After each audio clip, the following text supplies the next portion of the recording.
Hi everyone, welcome again after a short break. Last weeks were busy. We were working towards how some people call it physical union. So it was very happy time, but it's time to get back to work. The downloads are coming and they are asking to be released. So today I decided to make a video about very important topic. Uh, and I wanted to talk about the grief and grieving periods of the during the twin flame separation stage. Just a reminder, twin flame separation is meant to trigger you on an emotional level. So when the separation happens, you can experience the wounds from control issues. There can be wounds regarding abandonment or trust in the connection. So the whole experience come to you in order to give you the idea, give you the sense how it is to experience all the spectrum of love, all the spectrum of deep soul connection. And it's brought to you by your higher self, not only to trigger this deep wounds and create this a little bit like a soul shock. It really expands your experience, expands your consciousness, but you have to be ready to embrace it in any form and shape that it comes to you. So those energies come to you, both negative and positive, for a reason. And if you decide to abandon some of them, it means that you're not using the whole potential of the whole experience.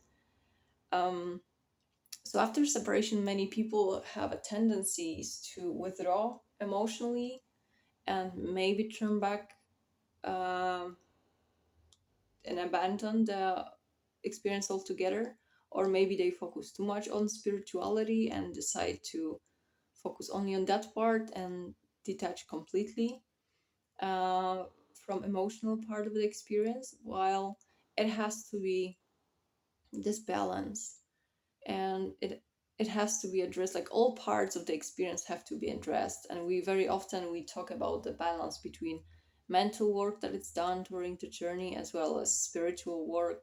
So we cannot neglect one or another in order to progress and find this optimum way to go with the journey. So one thing that tends to happen is people are falling into the runner and chaser dynamic, and they take on the label of one or another. When a runner is running and chaser is either not even chasing at some point. um, we explained that the chasers are making their work but also count on divine timing, that everything will happen in the divine time. But there is a little bit of misunderstanding that there is some passiveness that comes to play, and people really avoid this deep inner work. And not necessarily it comes from this space that they are aware what to do. It's just sometimes it's very subconscious. But in order to really progress on the journey, you have to address all these darkest points of the entire experience, even especially those uncomfortable ones. So what I would advise is, instead of really counting on divine timing, of course it's in the play, because the if you're doing the work, the right things and people will be coming to you in the right time. But you have to be always active and show this interest in constantly improving yourself, because that's how you unlock the next phases and next portions of the energies, when you're working with the entire experience as it comes, instead of withdrawing yourself.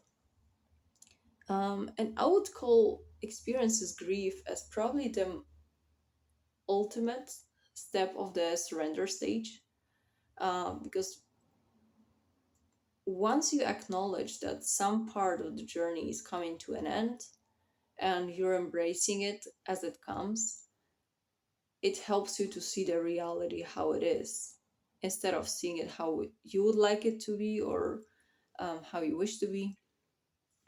So, specifically, I'm talking here about the moments that we are mature enough to acknowledge that some soul connection is just not serving its purpose, or it's out of your human experience altogether.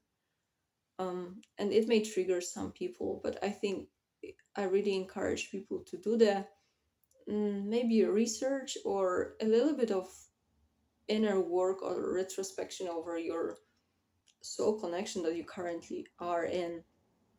Um, if it's serving its purpose, or do you have a tendency, as I mentioned, to get stuck into this unhealthy runner chaser dynamic and be in this waiting period?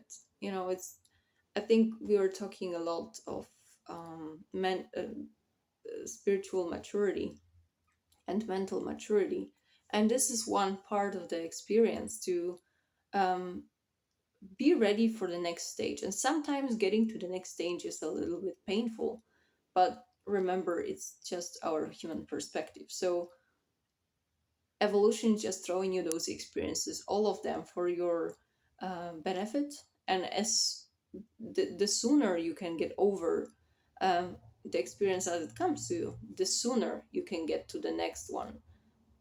Sometimes it can be the next chapter with the same soul connection. Sometimes there will be some other connections, but you cannot get to the next stage if the soul lesson is not learned. So that's probably an encouragement to really explore, especially those uncomfortable parts of the journey, to see what's on the other side, because nothing is permanent. You cannot be in this lower states for too long, and especially if you're doing your work, you can be even surprised how by opening your heart, by really opening to experience those hurtful emotions, you can get over it instead of showing it underneath the rock.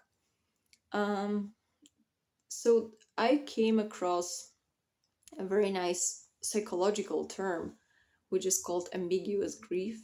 And this is from one of the videos. It popped up in my feed, and I'm very grateful for it. I will be posting it. But maybe just to bring the definition is, by ambiguous grief, he meant the realization that you will never have what you always wanted. Um, and I found it especially true for the twin flame experience, because as much as it's such a strong emotional imprint that we are getting after ignition, we are really tempted to hold on to this belief that that's the person that's gonna continue the journey with us. And as much as the separation happens, we're gonna get together. But I think this belief can keep you in those illusions that uh,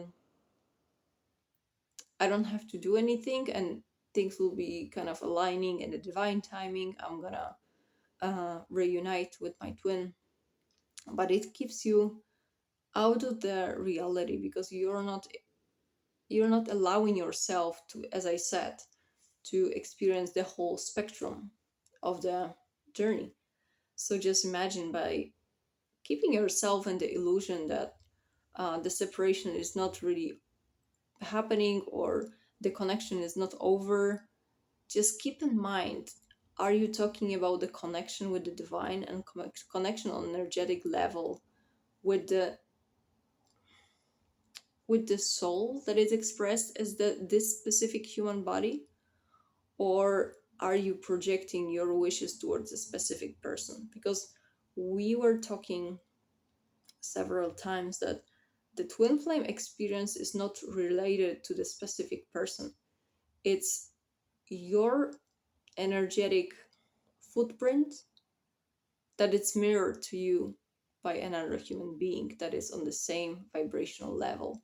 So you have to be mindful that you can get as many experiences as necessary for you to mirror back to you your own vibrational state and your own energy. So maybe just to put a little bit of perspective of the spiritual maturity, is you have to take responsibility of your journey, and it's just up to you to really maybe detach from this emotional aspect for a little bit, just to see the biggest picture. Just to The whole journey is training you a little bit to not take those things so seriously, and just explore, just not to be afraid, I think, to dive deep, especially in those uncomfortable parts of yourself. And don't be afraid to dig into the psychology. If necessary, get professional help. But in many cases, I believe we are able to help ourselves with this inner retrospection and just really opening up with ourselves. Um, so, just maybe reminding about the spiritual maturity. As I said, your soul is bringing you this experience to get you the next level of the evolution. And if the experience of separation happened, it means that you are meant to relieve it, meant to experience it. So just make sure that you're not blocking any parts of the journey. And if you have some grief to process, if you have some loss to acknowledge, don't be afraid. Don't be afraid. And if some connection is not working for you anymore, and you see by yourself that you're holding on to it for way too long and it's kind of getting stuck and even your energies are kind of blocked, um, maybe observe yourself and ask yourself the question like, have you really processed the grief of this connection as it was and that you lost it, or maybe it won't come to into the fruition. Every narrative is different and we have different experiences, but probably you have in mind some part of this journey that maybe was not addressed. So by practicing this mm, whole mental work during your inner journey, I think that's the proper way to get you to the next stage after the surrender, after exploring all of those positive and negative sides. Always there is something on the other side. So hopefully it gave you enough perspective to explore more, um, and get you enough motivation to really dive deep, especially in those stages that you may feel that you're very close to the next point and there is just something that it's blocking you. You don't know how to deal with it. And normally in those moments, if you feel like you're doing the best on your journey and you're a little bit maybe just before the finish line, um, you're advanced enough to ask a little bit more about the clarity or guidance and you will be given the proper instructions. But sometimes it's very useful to really do this mental checkup and see if you've explored all those negative aspects, or maybe you're trying to avoid some of those uncomfortable elements of the emotional parts of this journey. So hopefully it will help you, maybe give it some courage to really dive deep if necessary in order to get to the next stage. And we'll be coming with the new videos, more and more, as I mentioned, and stay tuned for more. Thank you very much and good luck. Bye, guys.